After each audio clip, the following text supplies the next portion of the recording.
within our policy, if another agency is conducting an investigation, we send all information requests as far as a criminal investigation to that agency. We don't speak on their behalf, even if that investigation might involve one of our employees as a victim. So with that said, I'd like to turn to Special Agent in Charge Keenan. He has a statement to make, and we'll go from there. Thanks, Chief. As the Chief said, my name is Paul Keenan, and I'm the Special Agent in charge of the FBI's Indianapolis Field Office. First and foremost, I want to offer my sincere condolences on behalf of the FBI to the family, friends, and colleagues of Detective Greg Farency. Greg was not only a long-standing member of the police department here in Terre Haute, but a valued member of our FBI family. He had worked side by side with us at our Terre Haute office since 2010 as a federally deputized task force officer. While we mourn this devastating loss, we are dedicated to honoring his memory through a meticulous investigation. This incident occurred just before 2:15 Wednesday afternoon when the suspect approached Detective Farency outside our building and fired at him. An agent inside our office heard the gunshots, came outside, and engaged the suspect and fired at him. The suspect subsequently left the scene and drove himself to the hospital, where he ultimately underwent surgery for his wounds, and he is currently in custody at the hospital. I will not be naming the suspect until he has been charged, which is imminent. The complaint will have more details of the investigation. We will also have a press release from the United States Attorney's Office and the FBI when the complaint is filed, which will name the suspect. Yesterday, the FBI executed several search warrants, including at the suspect's home and the suspect's vehicle, and we have seized numerous items of evidence. Processing of the crime scene went late into the night and continues today. We have flown in additional crime scene experts from other FBI field offices and from the FBI lab in Quantico, Virginia. Because an FBI agent was involved in the shooting, a team from FBI Headquarters Inspection Division has flown out today to review the shooting. They will carefully examine the circumstances of the shooting and review all relevant evidence from the scene and conduct interviews. As this review and investigation remains ongoing, I can't comment further on this investigation.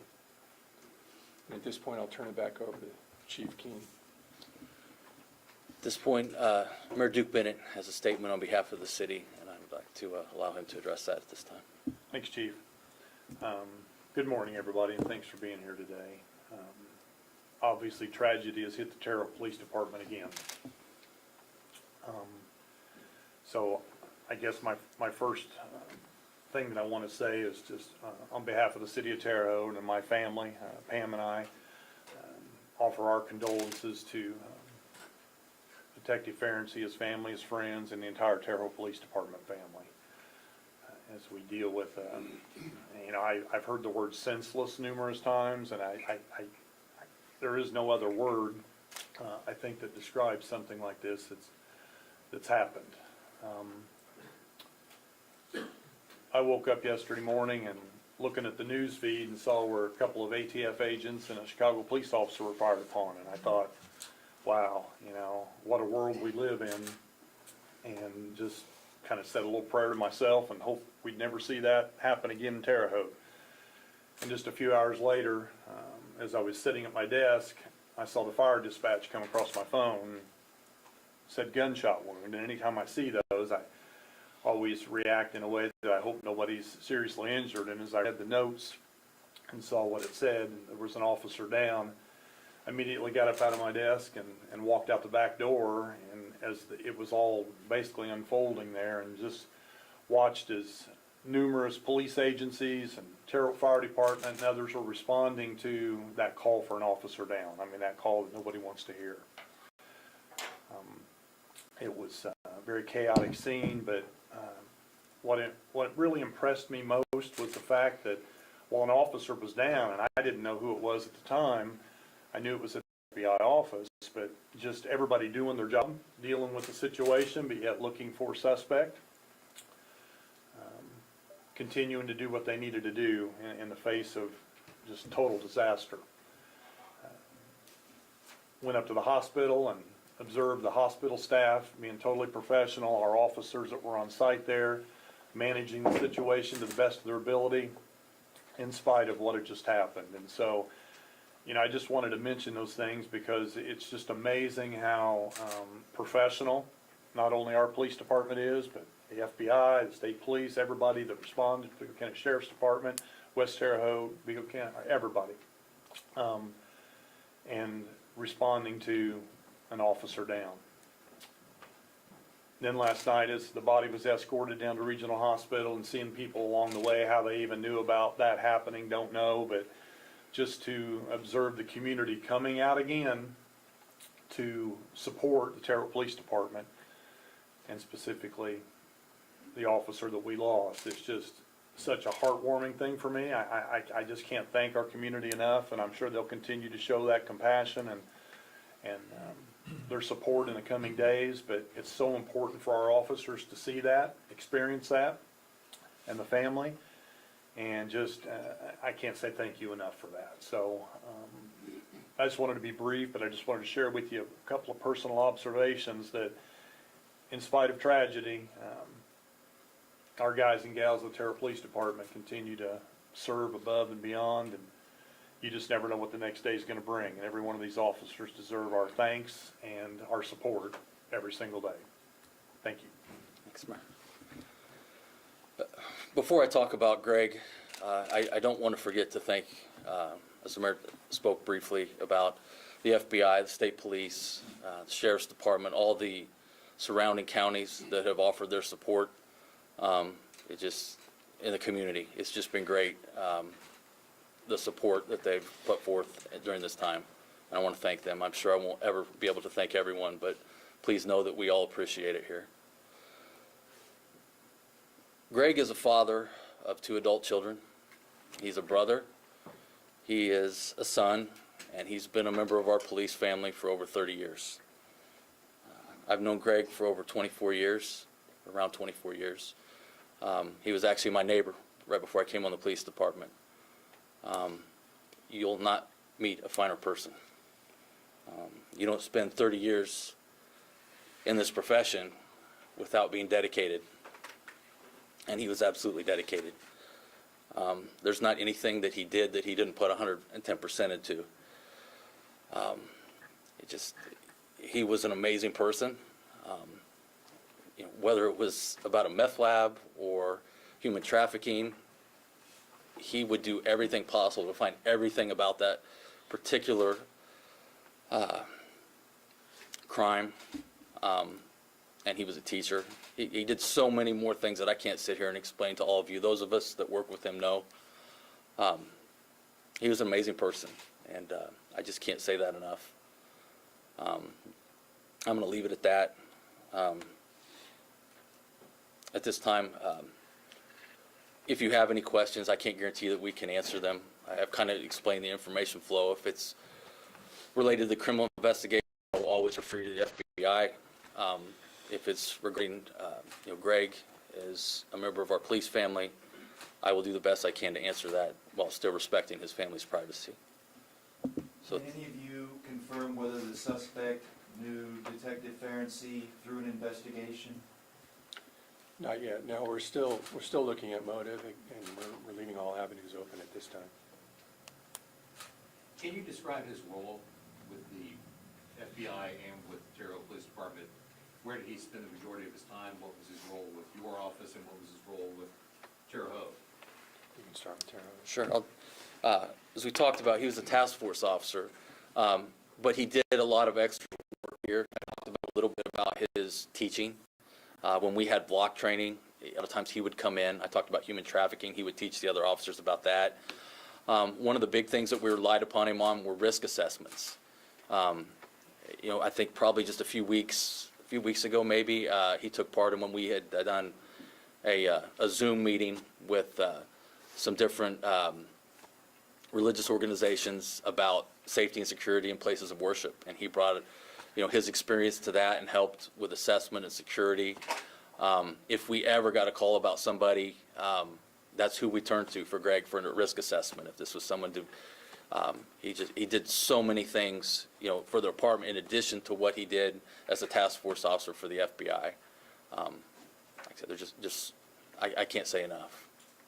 Question for the mayor, were you aware of the suspect's identity or had ever encountered him in any political situations in the last few years of Terre Haute? Yeah, I can't comment on that right now.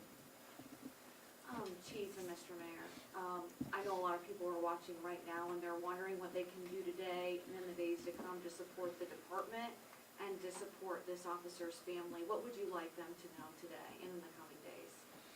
How can they help you today? Well, I would just say, once again, that show of support like last night, when it wasn't even organized, just seeing people standing out on the sidewalk, holding flags.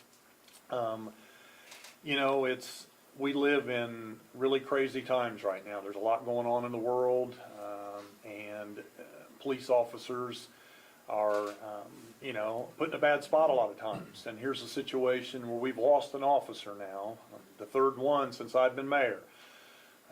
And yet the community, the vast majority of the community they want to do something. And it's just that show of support, I think, is the most important thing they do. The phone calls, the emails.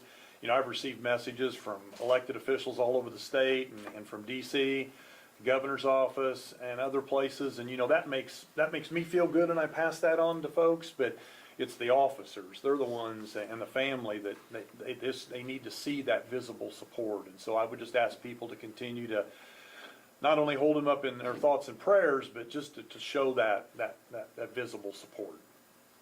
Can someone talk more about his role as an FBI task force officer, like what that looks like day to day? Sure. So, like I said earlier, he was there since 2010. So they task force officers get fully deputized. So they're basically like an FBI agent at that point.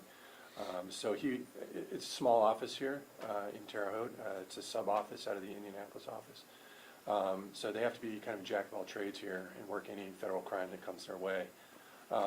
He was first assigned to our Safe Streets Task Force, which is gangs and violent crime, and then subsequent to that, he was working on our Joint Terrorism Task Force.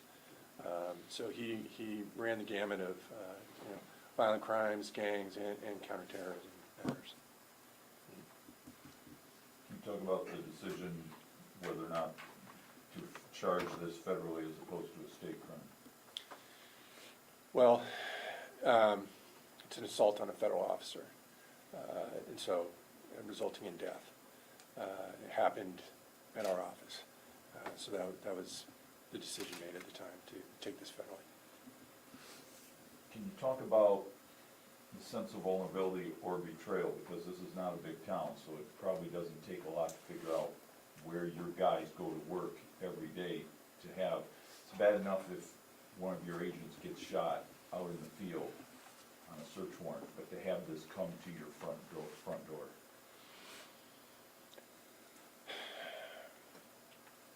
Agreed. We're used to taking those types of risks as law enforcement officers, all of us are, when we're conducting arrests, doing searches, et cetera. To have somebody come, as you say, to our front door and commit this kind of act is a step beyond and affects us all immensely. Like I said, it's a small office, a tight-knit group of people, so it's definitely a difficult situation. Is there an ongoing threat? We don't believe so. Did your suspect make a statement at all? He has been unable to so far due to his condition. Is his condition described as critical, serious? I don't know that. Was there an exchange of gunfire between the agent that shot him and the suspect? I don't know if the suspect was shooting at the agent or not.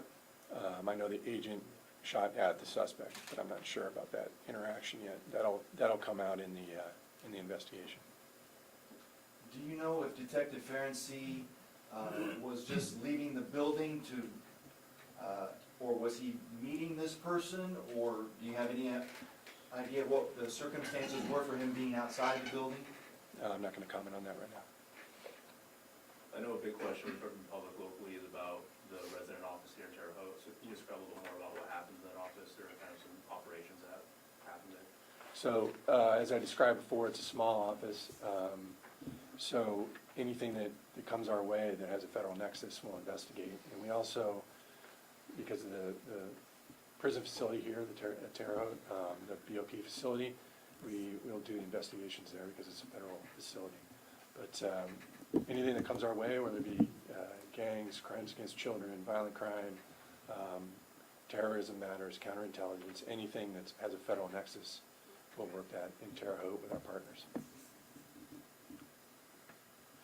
Yesterday, the FBI said that Farency was ambushed, which I think is a weighted word that maybe raises more questions. Can you talk a little bit about what you mean by ambushed?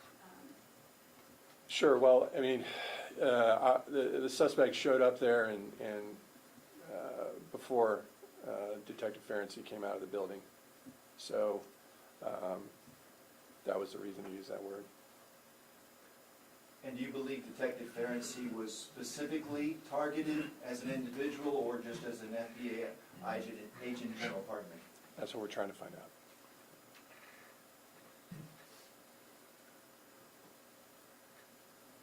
Chief, is there a particular spot maybe that people could come to visit today? I know there's often memorials in situations like this. Is there a place where people can come to show their support? As we've done in the past, you may be familiar, one of the first things we're trying to set up will be a display of Detective Ferency's car, which is a traditional act. Unfortunately, right now, we're waiting till the crime scene is processed before that becomes available to us. When that happens, we will set it up on the east side of our building, as we have the 2 times in the past. So, I know it's still early in the process, but do we have any information yet about services for him? we do not. Our priority right now is the family and allowing them the time to make decisions because it is their decision. There are some family members that are not yet in the area, so really we're going to wait for them and give them the time they need to make those decisions. And once we, have it to where we can announce to the public, we'll do so. Is there a personnel record where we can look at his commendations and awards, et cetera? Yes, if you give me that request, we'll get that process for you. For the special agent, you mentioned that you brought in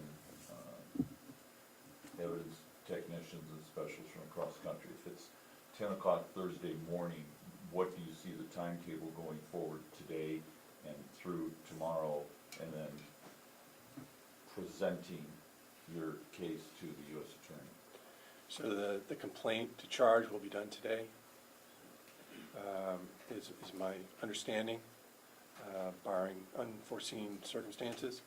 The processing, the crime scene are being extremely meticulous, and that's why we brought in people from other FBI offices and from the lab to use special equipment to make sure that the scene is processed to the best of our ability. So I would imagine that'll be done sometime later today or tonight. Is the scene in front of Terre Haute Regional Hospital, is that still being processed, or is that work done? I believe that work is done if you're talking about the vehicle. Yeah. Yes. I believe that work is done. Has that vehicle then been taken someplace else? Yes. And under whose authority or who's got eyeballs on your suspect in the hospital? Is that Vigo County Sheriff? Is that you guys? It's the FBI.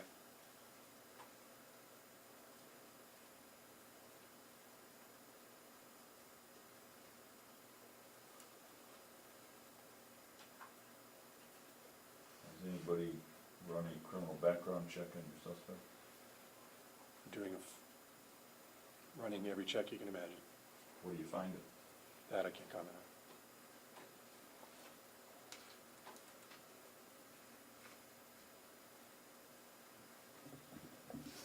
on. Has this office ever been a target of any threats in the past?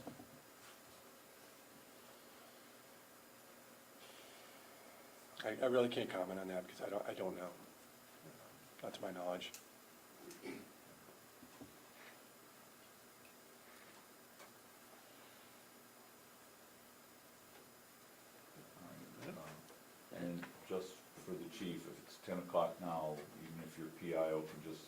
3 o'clock say nothing's different, or if there's something slightly different, or if, you know, the personnel record just 5 hours from now, so we don't bug you, just 5 hours from now, somebody can just meet us out front, heads up, even if nothing's different, that'll help us to stay out of your way.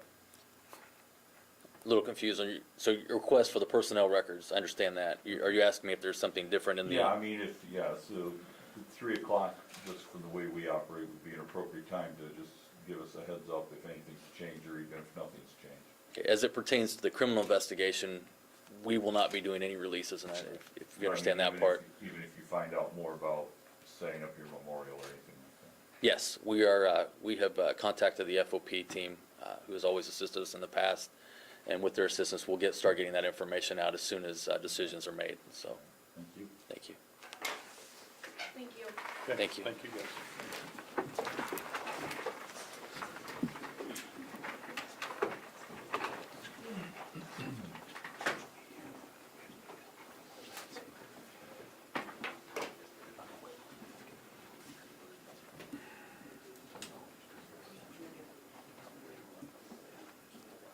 Any updates we have, it'll be on our Facebook page, so just monitor that, okay? We'll have updates throughout the day. Okay? Can you volunteer